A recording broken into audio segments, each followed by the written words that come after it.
Darling అంకులా phone స్పీకర్లో పెట్టు. Daddy darling నువ్వు phone స్పీకర్లో పెట్టాలి. రే విజయ్, పెడతావా మీ అల్లు నేసేనా? వెయిట్. పక్కన మా అన్నగారు ఉన్నారా? WhatsApp bro. బ్రో ఈ తారని అమ్మని ఏదో కట్ చేస్తామని బెదిరించారు, ఏంటది? ఏంటమ్మా అదేగా కదా మనకి పిల్ల చేస్తలేం తెలుసు, కత్తి తప్ప. ఎక్కడైతేనే టక్కన కోసేయడమే. తొందరగా వచ్చి కొట్టమని చెప్పు. ఎక్కడుంది అదే? కోసి పరేం షో ఇట్. అదేనా కరెక్ట్? నొప్పుకుందా? నీ ప్రియమైన ప్రాణం ఇప్పుడు నా చేతుల్లో ఉంది. రాబోయే సందం. విజయ్ విజయ్ వాణ్ణేం చేయకు, నేను వస్తున్నాను.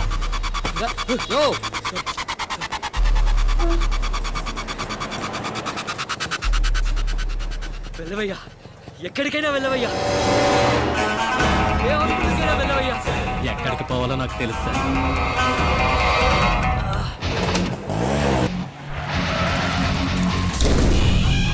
Sesha! Vijay! Hey, Vijay! Where are you?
Perfect timing, Kase!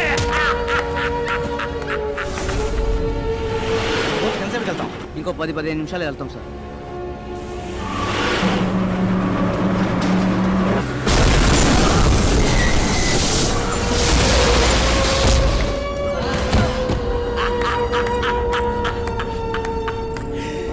ఏంట్రా విజయ్, భార్గవ్ విజయ్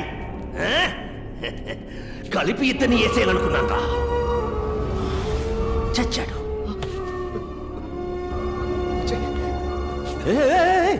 డాక్టర్ భార్గవ్, నీ మ్యాజిక్ తమ్ముడిని నువ్వు కాపాడాలి.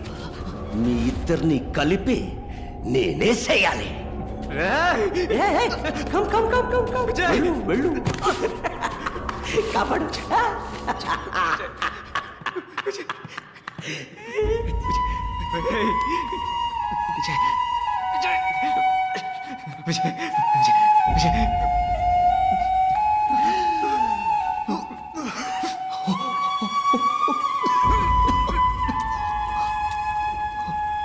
Come on, you bugger. చచ్చి బతకడం నాకేం కొత్త కాదులే బ్రో.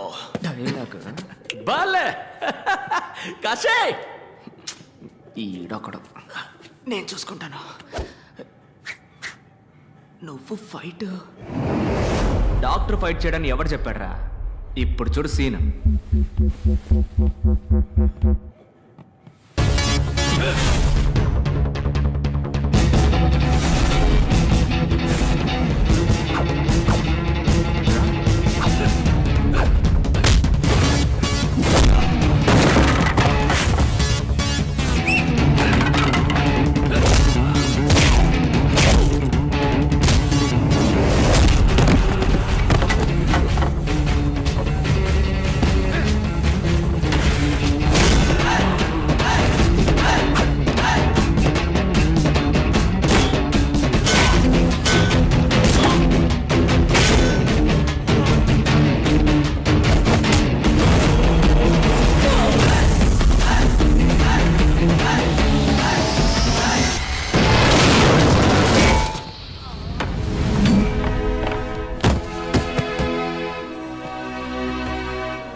నిజాన్ని సమాధి చేయాలనుకుంటున్నావు, అది ఎవ్వడి వల్ల కాదు.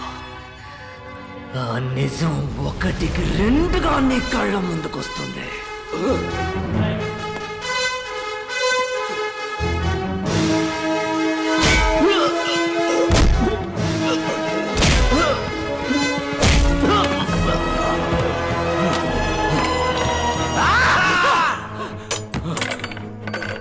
నేను చూస్తున్నా నీలాంటి వాడిని నేను చంపను. నిన్ను చంపడానికి నువ్వే ఈ లోకంలోకి ఒకరిని తీసుకొచ్చావు చూడు. వాడి చేతిలోనే నీ చావు. ఇందా 5 రూపాయలు. నువ్వు ప్రాణాలతో ఉంటే ఇది తీసుకొని నా క్లినిక్ రా, నేనే నిన్ను కాపాడతాను. రే తమ్ముడు, నీ పని కానీ, నీ పని కానీ.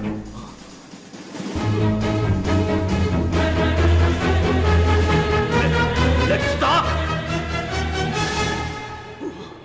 No.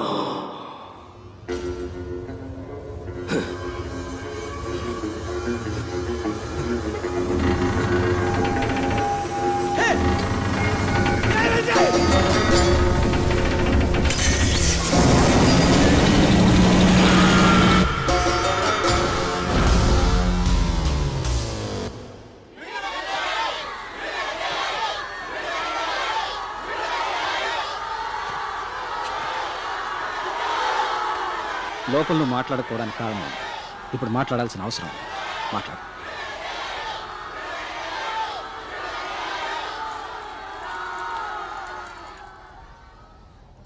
లోపల ఎందరో సాక్షుల ముందు నుంచున్నాను, ఇప్పుడు మీ మనసాక్షి ముందు నుంచున్నాను.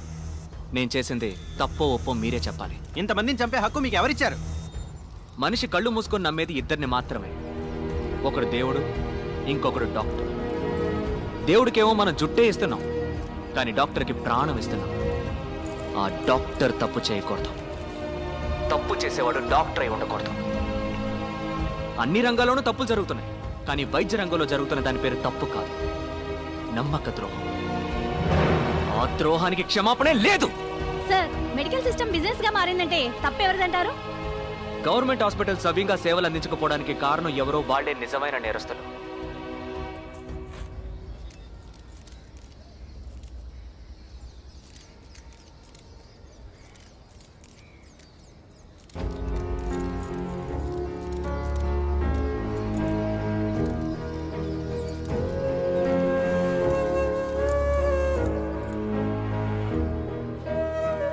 గవర్నమెంట్ హాస్పిటల్లో ఆక్సిజన్ సిలిండర్ లేదు.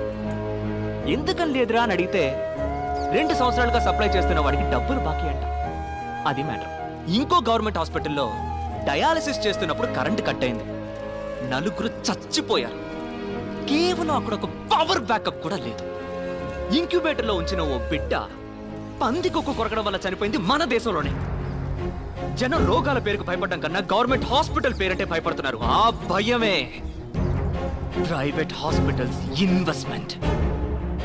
సార్, హత్యలు చేయడం న్యాయబద్ధం అంటారా? నేను చేసింది హత్య కాదు. ఎవడన్నాడు? చదులు పట్టిన మన వైద్య రంగానికి క్లీనింగ్ ప్రాసెస్. పూర్ణ అనే ఓ చిన్నపిల్లని డబ్బు కోసం చంపేశారు. అలాంటి మరణాలు ఇంకా ఎన్నో ఉన్నాయి, బయటికి తెలియకుండా ఇంకా జరుగుతూనే ఉన్నాయి. ప్రజలకి ప్రభుత్వ ఆసుపత్రుల్లో హక్కుగా దక్కాల్సిన వైద్యం అందక కళ్ల ముందే అయిన వాడిని పోగొట్టుకుని కన్నీరు మున్నీరవుతున్న సామాన్య ప్రజానీకు అనుభవిస్తున్న ఆ పెయిన్, ఆ కోపం. సార్, ఇప్పుడు చెప్పండి, న్యాయమా అన్యాయమా? న్యాయమే సార్. సార్, అసలు ఏం కావాలి సార్ మీకు? ఉచిత వైద్యం. వ్యాపారానికి అనేక దారులున్నాయి, కానీ వైద్యంతో వ్యాపారం చేయకూడదు. ఈ రంగంలో ఉన్న చివరి వ్యాపారిని సైతం తరిమి కొట్టేంత వరకు నా పోరాటం కొనసాగుతూనే ఉంటుంది. మీ అమ్మ నాన్నల్ని మెడికల్ ఎర్రర్ కారణంగా చంపారు, అందుకే మీరు ఇలా చేస్తున్నారు. ఇది మీ పర్సనల్ రివెంజ్ అనుకోవచ్చా? Nothing personal, just service.